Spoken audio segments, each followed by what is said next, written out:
अस्सलाम वालेकुम। पेश खिदमत है कहानी नागिन मलका। एक शीश नागिन का बादशाह से इंतकाम। कहानी सुनने से पहले अगर आप हमारे चैनल पर पहली बार आए हैं तो चैनल को सब्सक्राइब जरूर करें, शुक्रिया। प्यारे दोस्तों, अरसा हुआ मुल्क फारिस पर एक बादशाह हुकूमत करता था। वो बड़ा रहम दिल और इंसाफ पसंद था।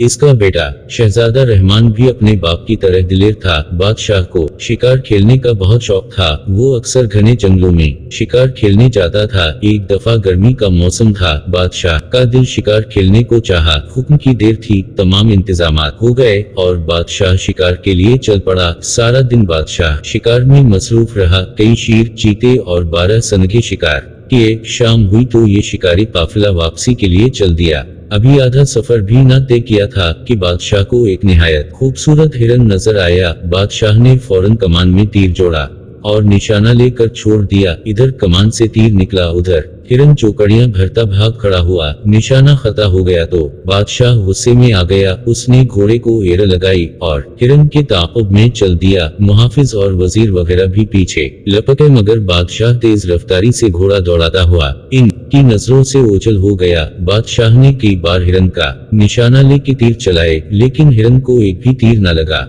और हिरन झाड़ियों में गायब हो गया। रात का अंधेरा जंगल में उतरने लगा था। हिरन के बच निकलने पर बादशाह को गुस्सा तो बहुत आया, लेकिन क्या कर सकता था। अंधेरा बढ़ता जा रहा था, इसलिए उसने वापस जाना ही मुनासिब समझा। बादशाह ने घोड़े की बाग मोड़ी और एड़ लगाने ही वाला था कि रात की खामोशी को चेरती किसी के रोने की आवाज इसके कानों में पड़ी। बादशाह चौंक उठा। आवाज किसी औरत की थी। इस वीरान और भयानक जंगल में औरत कहां से आ गई? पहले तो बादशाह ये सोचकर घबरा गया कि कोई भतनी या चुड़ैल तो नहीं है, लेकिन फिर उसे ख्याल आया कि मुमकिन है कोई मजलूम औरत हो। रोने की आवाज करीब से आ रही थी। बादशाह घोड़े से उतर आया और लगाम थाम कर इस तरफ बढ़ा। दरख्तों के झुंड में एक पुराना कुआं था, जिसकी मुंडियर पर एक निहायत ही खूबसूरत औरत बैठी रो रही थी। इसका रंग दूध जैसा सफेद और बाल सुनहरी थे। उसने फटे पुराने कपड़े पहन रखे थे। बादशाह ने नजदीक जाकर बड़े नरम लहजे में पूछा, है खातून तो कौन है और इस वीरान जंगल में बैठी यूं क्यों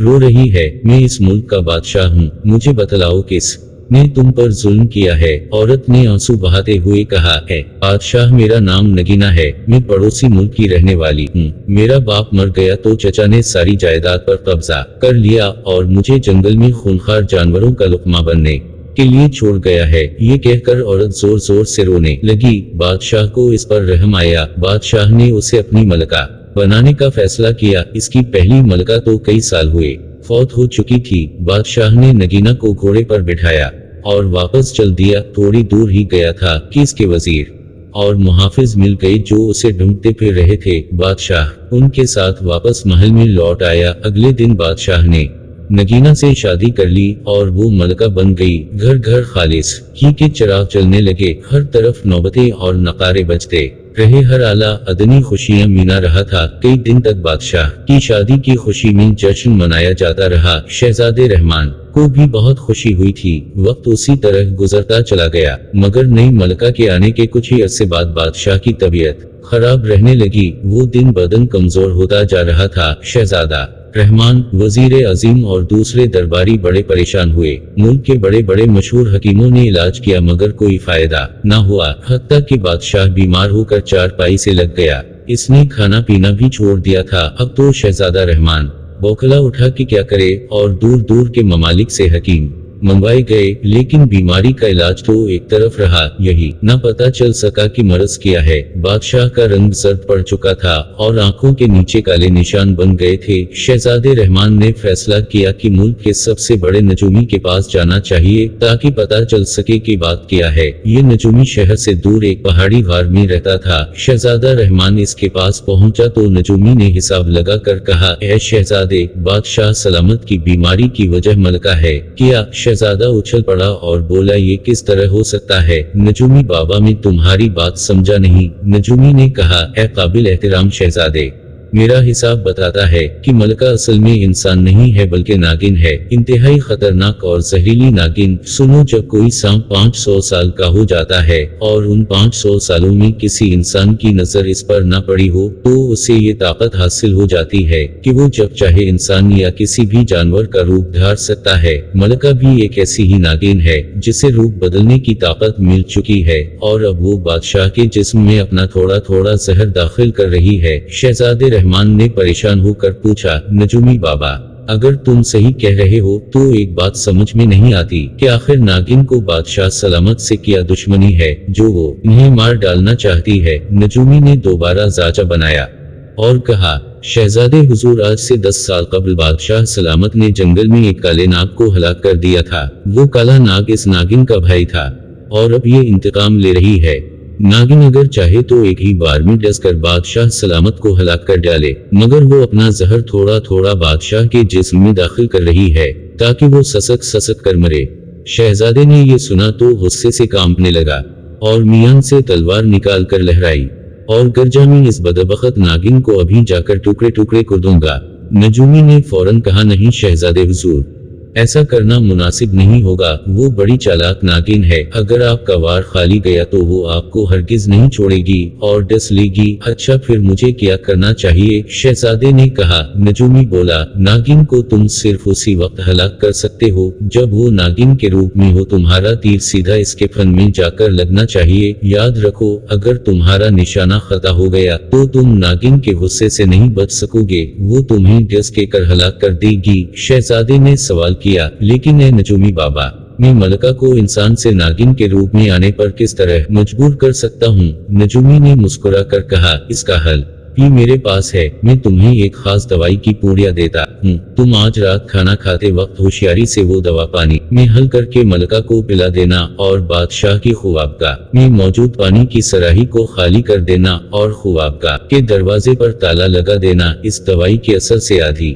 रात के वक्त मलका को शदीद प्यास लगने लगेगी और फिर जो होगा वो तुम खुद ही देख लोगे। मगर एक बात ध्यान से सुन लो, ये काम बड़ी होशियारी से करना होगा। मलका को जरा बराबर भी शक नहीं होना चाहिए। शहजादे ने नजूमी से दवाई की पूड़िया ले ली और कहा, नजूमी बाबा, जैसा आपने कहा है मैं वैसा ही करूंगा। ये कहकर शहजादा वापस महल में आ गया। रात हुई और खाने का वक्त आया तो शहजादे ने बड़ी होशियारी से दवाई मलका के पानी के गिलास में डाल दी। मलका को पता ही ना चल सका और वो पानी पी गई। थोड़ी देर बाद ही शहजादा उठ खड़ा हुआ। मलका ने हैरानगी से कहा, क्या बात है शहजादे, आज तुमने बहुत कम खाना खाया है। तुम्हारी तबीयत तो ठीक है? जी हाँ, बस आज भूख कुछ कम थी, आप इत्मीनान से खाइए, शहजादे ने मुस्कुराते हुए कहा और कमरे से बाहर निकल आया। बाहर आते ही वो तेजी से दौड़ता हुआ बादशाह की ख्वाबगाह में पहुंचा और सराही का पानी बहा दिया। इस काम से फारिग हो कर शहजादा ख्वाबगाह के सामने वाले कमरे में छप गया। कुछ देर बाद ही बादशाह और मलका ख्वाबगाह में चले गए। शहजादे ने फौरन नजूमी की हिदायत के मुताबिक बाहर ताला लगा दिया और खुद तीर कमान लेकर रोशनदान में बैठ गया। बादशाह और मलका मसहरी पर पड़े सो रहे थे। रात आधी से ज्यादा गुजर गई थी तो यकायक मलका को जोरदार प्यास लगी। वो उठी और सराही से पानी लेना चाहा, मगर सराही तो शहजादे ने पहले ही खाली कर दी थी। मलका ने दरवाजा खोलकर बाहर निकलना चाहा, लेकिन दरवाजा तो बंद था। शहजादा रहमान रोशनदान में छुपा बैठा ये सब मंजर देख रहा था। दवाई के असर से मलका को ऐसी जबरदस्त प्यास लगी कि उसका मुंह खुल गया।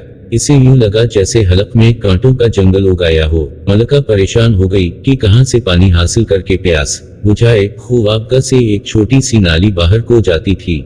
ये खाली नाली गंदे पानी के निकास के लिए बनाई गई थी। मलका ने फैसला किया कि नागिन बनकर नाली के रास्ते से बाहर जाकर पानी पीना चाहिए। वो दबे कदमों से बादशाह के पास आई। बादशाह तो सारे घोड़े बीच कर सो रहा था। मलका को जब ये इत्मीनान हो गया कि बादशाह तो बेखबर सोया पड़ा है तो उसने जमीन पर एक लौट लगाई और अगले ही लम्हे फर्श पर मलका की जगह एक सियाह रंग की नागिन मौजूद थी। शहजादे ने जब ये मंजर देखा तो वो कांप उठा। नजूमी बाबा ने सच ही कहा था। नागिन की सियाह खाल चमक रही थी। वो बल खाती लहराती नाली के रास्ते बाहर निकल गई। शहजादे को वक्त ही न मिल सका कि तीर चला सके। शहजादा जल्दी से रोशन दान से उतरा और घूमकर बाग में पहुंच गया। उसे यकीन था कि नागिन मलका बाग के तालाब में पानी पीने गई है। चांदनी रात थी, चांद की जर्द रोशनी में सब्जा बड़ा भला मालूम हो रहा था। शहजादे का ख्याल बिल्कुल दुरुस्त था। मलका वाकई तालाब से पानी पी रही थी। पानी पीने के बाद इसने फन फैलाकर एक जोरदार फनकार मारी। शहजादा ऐसी जगह छुपा खड़ा था कि मलका के फन का निशाना नहीं ले सकता था। नागिन मलका कुछ देर को घास पर लहराती रही, फिर एक तरफ चल पड़ी। इसका रुख ख्वाबगाह की तरफ नहीं था, बल्कि वो महल से बाहर वाले रास्ते पर जा रही थी। शहजादा रहमान इसकी पीछे पीछे था। महल से निकलकर मलका इस रास्ते पर हुई जो जंगल को जाता है। शहजादा रहमान बड़ी होशियारी से उसका पीछा कर रहा था। ये भी खुदा का शक्र था कि चांदनी रात थी, वरना अंधेरे में नागिन कब आती। नागिन मलका घने जंगल में पहुंच गई और एक गार के बाहर रुककर उसने जोरदार फुनकार मारी। इसकी फुनकार के जवाब में गार के अंदर एक दूसरे नाग की खौफनाक फुनकार सुनाई दी। उफ खुदाया, ये कैसी भयानक फनकार थी। वो जैसे एक वक्त कई देगे चूल्हे पर चढ़ी सनसना रही हूँ। फनकार के साथ ही झाड़ियों और सरकंडों के टूटने की आवाजें आए और फिर एक निहायत ही बड़ा अजदहा नुमा नाग घर से बाहर निकल आया। नाग के सियाह जिस्म पर सुनहरे रंग का ताज था, जिससे तेज शुआएं निकल रही थीं। ये जंगल का शीश नाग था जो नागिन के सामने आकर फन फैलाकर खड़ा हो गया। नागिन सरमस्ती के आलम में झूम रही थी। शीश नाग की आंखें शुलों की मानिंद दहक रही थी और दो शाखी जबान बिजली की तरह लपलपा रही थी। दोनों नाग कुछ देर एक दूसरे को देखते रहे, फिर नागिन शीश नाग से लपट गई और वो दोनों नाचने लगे। शहजादा रहमान इस दौरान एक दरख्त पर चढ़ चुका था। वो इंतहाई हैरतनाक और खौफनाक मंजर देख रहा था। तीर कमान इसके हाथ में मौजूद था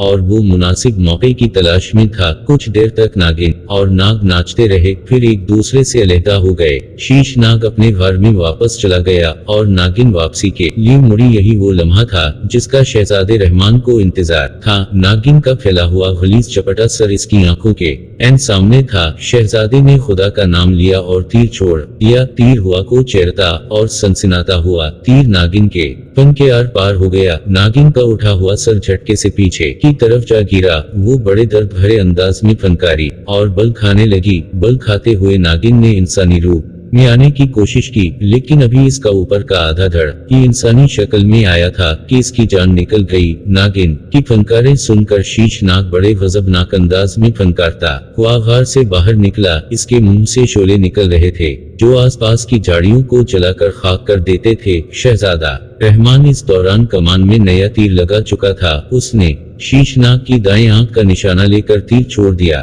तीर निशाने पर बैठा नाग बुरी तरह बल खाकर तड़िया। शहजादे ने झट दूसरा तीर छोड़ा और नाग की बाएं आंख भी खत्म हो गई। शीश नाग अंधा हो चुका था, उसे अब कुछ नजर नहीं आ रहा था। वो फनकारे मारता अपना सर बार बार दरख्तों और पत्थरों पर शेख रहा था। शहजादे ने पेदर पे तीर चला कर नाग को हलाक कर दिया और दरख्त से नीचे उतर आया। आधी इंसान और आधी नागिन मलका मरी पड़ी थी। शहजादे ने घर जाकर देखा कि कहीं कोई और सांप तो नहीं है, मगर वहां तो इंसानी खोपड़ियों और हड्डियों का ढेर लगा हुआ था। ये इन बदनसीब मुसाफिरों की हड्डियां थीं जो रास्ता भटक कर शीश नाग के घर की तरफ निकले थे और नाग ने इन्हें डसकर उनका गोश्त नोच नोच कर खा लिया था। बाहर आकर शहजादे ने मरे हुए शीश नाग का फन खंजर से चीर कर मन बाहर निकाल लिया। सांप का मन एक बड़े हीरे की मानिंद चमकदार होता है। इसमें ये खासियत होती है कि ये जहर को चूस लेता है। शीश नाग के मन को जेब में डालकर शहजादे ने मरी हुई नागिन मलका को उठाया और महल की तरफ चल दिया। जिस वक्त वो महल पहुंचा तो रात की तारीकी छटने लगी थी। महल के मुहाफिजों ने जब शहजादे रहमान को मलका की लाश उठाए देखा तो वो सब दंग रह गए और उस वक्त तो उनकी चीखें निकल गईं जब इन्होंने देखा कि मलका का आधा धड़ इंसान का और आधा नागिन का है। शहजादा रहमान बादशाह की ख्वाबगाह में पहुंचा। बादशाह बेखबर पड़ा सो रहा था। शहजादे ने उसे नींद से बेदार किया और सारी कहानी सुनाई। दहशत के मारे एक बार तो बादशाह लरज उठा। इस ख्याल ने ही इस पर कपाकपी तारी कर दी थी कि वो एक खतरनाक नागिन को अपनी मलका बनाए हुए था। उसने एक नागिन से शादी कर रखी थी और यही इसकी बीमारी की वजह थी। ये मन मलका का जहर ही था जिसने बादशाह को बीमार कर रखा था, क्योंकि नागिन अपने नाग भाई का बादशाह से इंतकाम ले रही थी।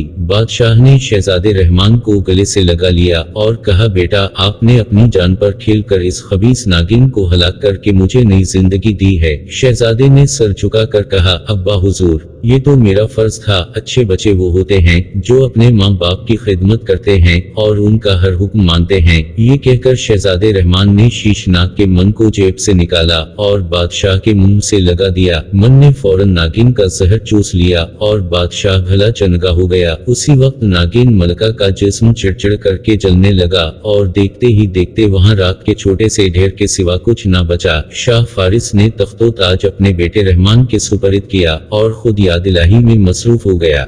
दोस्तों, अगर आपको ये कहानी अच्छी लगी है तो चैनल को सब्सक्राइब जरूर करें और नीचे कमेंट्स पोस्ट में अपनी राय का इजहार जरूर दें कि आपको कहानी कैसी लगी। हम मिलेंगे आपसे एक और नई कहानी के साथ, तब तक के लिए खुदा हाफिज।